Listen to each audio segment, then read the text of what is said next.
15-16 مہینے کی حکومت کا. یہ بہت لوگ کہتے ہیں جی اس میں یہ ہو گیا, اس میں وہ مہنگائی کم نہیں ہوئی. او بھائی یہ مہنگائی کی لڑائی نہیں تھی, یہ سروائیول کا 16 مہینے کی جنگ تھی کہ پاکستان کو ڈیفالٹ سے بچانا ہے, پاکستان کو سری لنکا ہونے سے بچانا ہے. یہ تھے آپ کے دشمنوں کے عزائم, جو کہ کچھ ملک کے اندر بھی ہیں اور ملک کے باہر. تو بہت بڑی خواہش تھی کہ پاکستان سری لنکا بنے اور اس کے جو کچھ خاص ان کے جو ایک ایجنڈا ہے اس کے اوپر بھی اس ملک کے ساتھ بات کی جائے. تو یہ مجھے یاد ہے کہ یہ کتنا مشکل فیصلہ تھا میاں محمد نواز شریف کے لیے لندن میں بیٹھ کے کرنا کہ حکومت میں جانا ہے کہ نہیں جانا, ورنہ شہباز صاحب کو تو 15-16 پڑتا تھا. تو اس لیے وہ فیصلہ تھا, وہ ملک کو بچانا تھا, سیاست پتہ تھا کہ قربان ہوگی. آپ ہمارا آخری دن تک یہ پوری کوشش تھی, اور اللہ کے فضل و کرم سے 16 مہینے میں ایک پیمنٹ نہیں ہے. یہاں بات ہوتی تھی, اپنے بندے کہتے تھے یہ $1 کروڑ کہاں سے آئے گا, یہ پے نہیں ہونا. یہ ہم پہلے جہاز میں بیٹھے ان کو شہباز شریف کو کہ $1 بلین کے لیے 2 سال کے اس بانڈ کو آگے لے جائے. یہ جو شہباز صاحب یہ بالکل نہیں کرنا, یہ اللہ کے فضل پیمنٹ وقت پہ کرنی, جو ہماری پاکستان کی لائبلٹی ہم نے ہر پیمنٹ وقت پہ کی. اس کے باوجود ریزرو جو شہباز شریف نے پرائم منسٹر کا جب حلف لیا اتنے ریزرو بھی چھوڑے, فارن ایکسچینج ریزرو. تو بات یہ ہے کہ اللہ تعالیٰ کا ایک فضل کرم تھا, لیکن جنگ بڑی گہری تھی, بڑی. اس پہ میں سمجھتا ہوں مجھے تھوڑی سی کلیئرٹی ہے, میں بھی 30 سال میں اس جھنجٹ میں پھنسا ہوں سیاست میں. 4 جنگ نہیں تھی, یہ جنگ پاکستان کو سری لنکا بنانے کی جنگ تھی 16 مہینے کی. اس میں میاں شہباز شریف صاحب کو کریڈٹ دیتا ہے. پاکستان الحمدللہ ہر پیمنٹ وقت پہ ہوئی, اور پاکستان نے اپنا ثابت کر دیا دنیا کو کہ ان کو شکست دی. یہ ایک چھپی جنگ تھی, یہ ایک کولڈ وار تھی, یہ ایک پاکستان کے خلاف انٹریگ تھی. اور مجھے دکھ ہوتا ہے کہ کچھ پاکستان کے اندر ایسے کردار تھے جو اس میں نئی ڈیٹس دیتے تھے, اور آخری ڈیٹ سپٹمبر میں ڈیفالٹ ہونے کی تھی. تو اللہ کے فضل و کرم سے آپ پاکستان مسلم لیگ کو, میاں نواز شریف صاحب کو آپ مینڈیٹ دیں گے آنے والے الیکشن میں, کلیئر میجورٹی دیں گے, 2/3 انشاءاللہ اکثریت دیں گے, تو انشاءاللہ 2013-17 کی طرح یا 1999 کی طرح انشاءاللہ, اور اس ارلی ٹینیور آپ دیکھیں کہ اگر پاکستان میں ترقیاتی کام ہوئے ہیں تو وہ مسلم لیگ نون کے زمانے میں ہوئے. باقی جتنی آپ حکومتوں کو اینالائز کریں گے آپ کو کوئی ویزیبل بڑا منصوبہ نہیں ملے گا.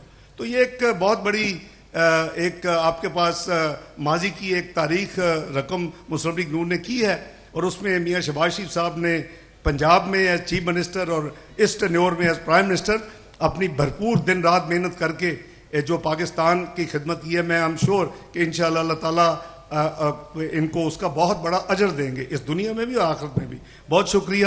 انشاءاللہ پاکستان مسلم لیگ نون جیتے گی آپ کی دعاؤں سے, آپ کی محنت سے, اور پاکستان کو دوبارہ اسی منزل پہ لے کے جائے گی. اور 5 سال میں آپ 24ویں معیشت بن چکے تھے. 24ویں معیشت 2017 میں تمام دنیا کے بین الاقوامی مالیاتی اداروں کے ہیڈز مجھے کسی حکومت میں دکھا دے پاکستان آئے ہوں, آ کے پرائم منسٹر کو ملے ہوں, اور ملک کے وزیر خزانہ کے ساتھ بیٹھ کے اس پاکستان کی تعریف ہے کہ مجھے کوئی دکھا دے. یہ ایک واحد ایک ٹینیور تھا مسلم لیگ نون کا کہ 2016-17 میں تمام heads of financial institution Pakistan آئے, World Bank, IMF, Asian Development Bank, جتنے Asia Infrastructure Bank, Islamic Development Bank, IFC, اب یو نیم اٹ, دے کے پاکستان.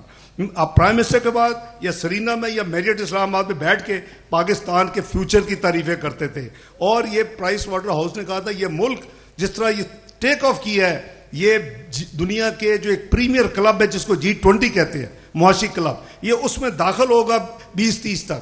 چیلنج تو یہ تھا ہمارے لیے کہ اس ٹائم کو ریڈیوس کرتے, جیسے وہ کہتے تھے 10 سے 12 سال لگیں گے 2013 میں اس بھور سے نکلنے کے لیے, 3.5 سال میں نکلا ہے. تو اگر یہ کانسپریسی مسلم لیگ نون کے خلاف, میاں نواز شریف صاحب کے خلاف نہ ہوتی, یہ ڈان اور پناما کے ڈرامے نہ ہوتے, تو آج پاکستان پتہ نہیں کہاں ہوتا. بہرحال اس میں پتہ نہیں اللہ تعالیٰ کی کیا تدبیر ہے اور کیا ہمارے لیے بہتری ہے. یہ ہمارا ایمان ہے بحیثیت مسلمان کہ جو کام ہوتا ہے جب ہو جائے تو اس کو پھر اف بٹ نہیں لگاتے. تو وہ اب ہو گیا ہے, لیٹس لک فارورڈ. انشاءاللہ میں سمجھتا ہوں کہ اللہ تعالیٰ کے فضل و کرم سے پاکستان نہ صرف جو 5 سال کا کانسپریسی تھی اس کے نتیجے میں 47ویں معیشت بن گیا دنیا کی 24ویں سے. یہ واپس جائے گا 24ویں پہ, یہ پھر G20 کا ممبر بھی ہوگا انشاءاللہ. میاں نواز شریف کے آنے کے بعد شہباز شریف صاحب اس کو ڈکلیئر کر چکے ہیں, وہ ہمارے کینڈیڈیٹ ہیں, امیدوار ہیں وزیر اعظم کے, اور ان کی کارکردگی میں ان کی ٹیم انشاءاللہ پاکستان کو دوبارہ G20 میں لے کے جائے. میں آپ کو چند حقائق یاد کروانا چاہتا ہوں کہ جب 2013 میں ابھی الیکشن نہیں ہوئے تھے تو پاکستان کئی مہینے پہلے بین الاقوامی طور پہ میکرو اکنامک انسٹیبل کنٹری قرار دیا جا چکا تھا.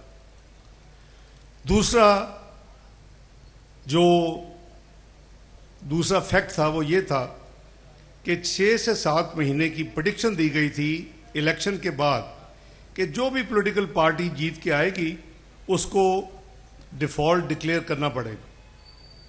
یہ وہ حالات تھے جس میں 2013 کا الیکشن مسلم لیگ نون نے میاں محمد نواز شریف صاحب کی قیادت میں لڑا.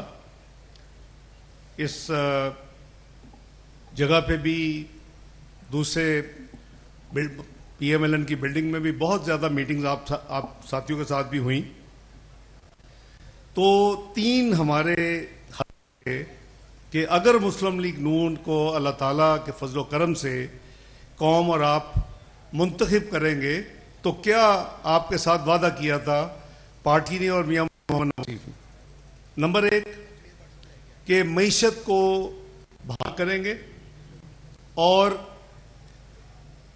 اس کو کوشش کریں گے کہ مہنگائی کو کم کیا جائے, جو انٹرسٹ ریٹ ہے اس کو کم کیا جائے, اسٹاک مارکیٹ کو بہتری لائی جائے. اسی طرح 18 گھنٹے کی لوڈ شیڈنگ تھی اس ملک میں, آپ کو یاد ہوگا 2013 میں. دوسرا وعدہ میاں نواز شریف صاحب نے کیا تھا کہ 5 سال میں ہم اپنے دور حکومت میں اس لوڈ شیڈنگ کا خاتمہ کریں گے. تیسرا وعدہ تھا کہ دہشت گردی کا مقابلہ کریں گے. میں اس کو 3 E's کہا کرتا تھا, اکانومی, ایکسٹریمزم اور الیکٹریسٹی. تو یہ 3 ہمارے وعدے تھے مسلم لیگ نون کے قوم کے ساتھ. اللہ تعالیٰ نے آپ کی دعاؤں سے, آپ کی محنت سے, آپ کی کنٹریبیوشن سے مسلم لیگ نون کو کلیئر میجورٹی کے ساتھ ساتھ 2/3 اکثریت دی. میاں محمد نواز شریف صاحب کی قیادت میں کام شروع ہوا اور آپ نے دیکھا کہ ہمارے چند پہلے مہینے بہت مشکل تھے. مجھے یاد ہے کہ 503 ارب کا سرکولر ڈیٹ تھا بجلی کا, اور وہ مجھے پوچھا جاتا تھا 13 مئی کو ہم نے الیکشن جیتا, 5 جون کو میاں نواز شریف صاحب نے حلف لیا اور کابینہ نے 7 جون کو لیا کہ یہ 1 سال میں پے ہو جائے گا, یہ 6 مہینے میں پے ہو جائے گا. ہم نے 45 دن میں وہ سرکولر ڈیٹ کو 0 کیا تھا. اور وہ جو ڈبل ڈیجٹ مہنگائی اور جو سارا کچھ تھا, آپ نے دیکھا کہ صرف 3.5 سال کے قلیل عرصے میں بین الاقوامی جو ایکسپرٹ تھے وہ کہتے تھے پاکستان کو 10 سے 12 سال لگے گے اس بھنور سے نکلنے کے لیے.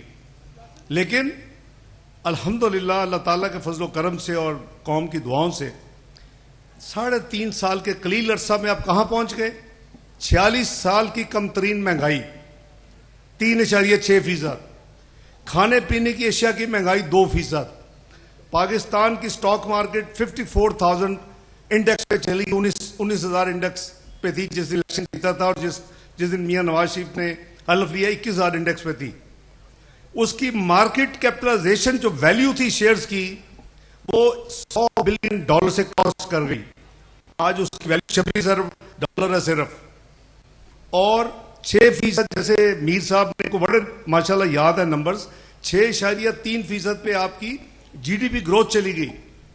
آپ کی امپلائمنٹ اپرچونٹیز لاکھوں میں نکلی. آپ کا ڈیولپمنٹ ایکسپینڈیچر پہلی دفعہ پاکستان کی تاریخ میں $1 ٹریلین کو کراس کر گیا.